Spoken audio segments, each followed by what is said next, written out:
15 मार्च दिन रविवार को बेहसंत सागर तीर्थ धाम का उद्घाटन जैतपुर, इटावा, शौरीपुर, बटेश्वर क्षेत्र में किया जाएगा। इस उद्देश्य से चंदा प्रभु मंदिर फिरोजाबाद में आयोजित हुई पत्रकार वार्ता।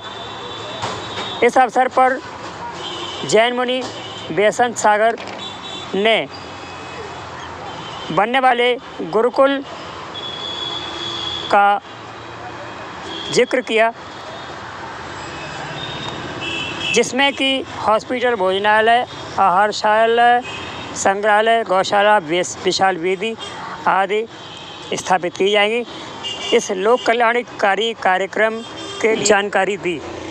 पेश है video report Ramendra Pal Singh, best India R news. इस अवसर पर बेहसंत सागर महाराज ने सबके सामने कहा। यहाँ पर निर्धारित अपनी योजना में है, जिसका भूमि पूजन 15 मार्च को कर रहे हैं और 150 बसें इस कार्यक्रम में आ रही हैं। बड़े स्केल से कार्यक्रम में 10-15 हज़ार जैन समाज का अब तक का सबसे बड़ा आयोजन, 10-15 हज़ार परिवार वहाँ पर इकट्ठे होंगे जो अपने हाथ से वहाँ भूमि पूजन करेंगे और लगभग 10 करोड़ रुपये की लागत से बनकर तैयार होगा और आने वाले समय में 1.5-2 साल में कंप्लीट हो जाएगा।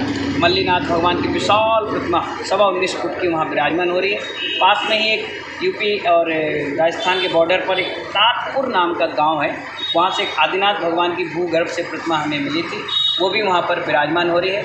आने जाने वाले सभी साधुओं के लिए वहाँ पर रुक कर के साधना का एक बहुत सुंदर स्थान होगा, जहाँ अध्यात्म, आनंद और मेडिटेशन, ध्यान करने के लिए बहुत अच्छा मौका मिलेगा।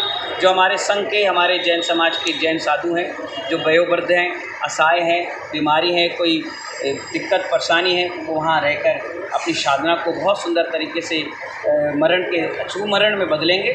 और साथ ही साथ हमारे समाज में कई ऐसे त्यागी वृत्ति हैं जो शुद्ध भोजन करते हैं, एक टाइम लेते हैं, उपास करते हैं, साधना करते हैं। तो इसी भागा दौड़ी की ज़िंदगी में अगर उनको शांति चाहिए, अमन चाहिए, तो वो वहाँ बैठकर अपनी साधना करें। इसी उद्देश्य को लेकर, और सारी चीज़ें निःशुल्क होगी, कोई पैसे नहीं, 10 रुपये की पर्ची में इलाज होगा और गुरुकुल में फ्री पढ़ाई होगी। गरीब बच्चों के लिए, जो बेचारे असहाय हैं, निराश्रित हैं, सबके लिए व्यवस्थाएं वहाँ बना रहे हैं। इसी उद्देश्य को में रख कर फिरोजाबाद में प्रेस कॉन्फ्रेंस हुई है। फिरोजाबाद से भी 15 बसें वहाँ पर पहुँच रही हैं। जिस तरह से आपने बताया कि एक मंदिर मिट्टियाँ लेकर आ रही हैं, मंत्र साथ में कहा गया है, एक मंदिर का अगर जीर्णोद्धार कर रहे हैं या निर्माण करा रहे हैं तो आप देखिए उसमें एक किसी क्षेत्र की हम मिट्टी लगाते हैं तो वहाँ पर जब कोई व्यक्ति जाता है उसका बड़ा मन लगता है, जाप करना, साधना करना, दीक्षा लेना, त्याग करना। जब 501 तीर्थों की मिट्टी जब वहाँ लगेगी उसकी एनर्जी कितनी अच्छी आएगी। जब मैं आपको बता रहा हूँ तो आपके रोग इतने प्रफुल्लित हो रहे हैं, जब वहाँ पहुँचेंगे तो उसका एनर्जी, आरोग्यता आती है उस मिट्टी को। दिखा दो, सब लोग दिखा दो।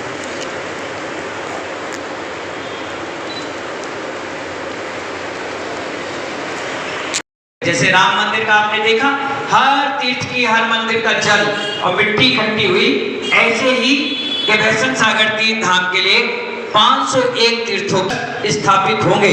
इस प्रकार से 501 कलश वहां पर स्थापित होंगे। आज तक इतने सारे तीर्थ, मंदिर और धाम बने हैं, कहीं भी ऐसा काम आपको देखने को नहीं मिलेगा। उस कलश में क्या होता है?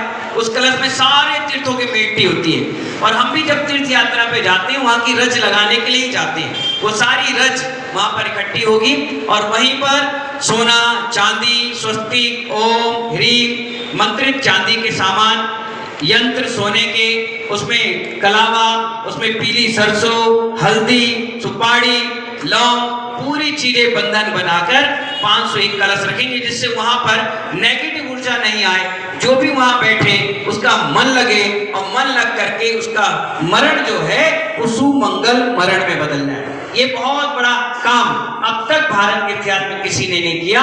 जीनीस बुक वर्ल्ड रिकॉर्ड में भी ये आ गया कि एक साथ इतने तीर्थों की मिट्टी एक स्थान पर कहीं भी इकट्ठी नहीं हुई। इसीलिए बहुत बड़ा काम अपन सभी लोग 15 मार्च को करेंगे। अच्छा, पत्रिका के दोनों लगेगा, भंडारे होंगे, बच्चों को निःशुल्क पढ़ाई की जाएगी, 10 रुपए की पर्ची में इलाज होगा और कमरे में कोई रेंट नहीं, फ्री ऑफ कॉस्ट। कोई भी रहे, आराम से साधु सेवा करे, वहाँ त्यागी व्यक्तियों की सेवा करें, भोजन करें, भजन करें, भोजन भजन एक साथ, दवा दुआ एक साथ। इसी सूत्र को हम सभी लोगों ने चरितार्थ किया है।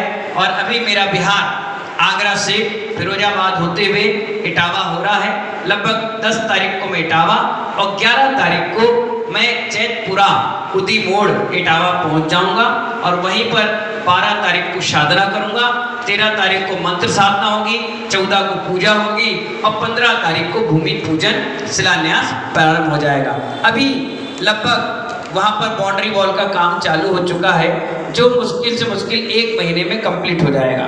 सारी बिल्डिंग 3 मंजिल की है, 35 फुट ऊंची वेदी बन रही है।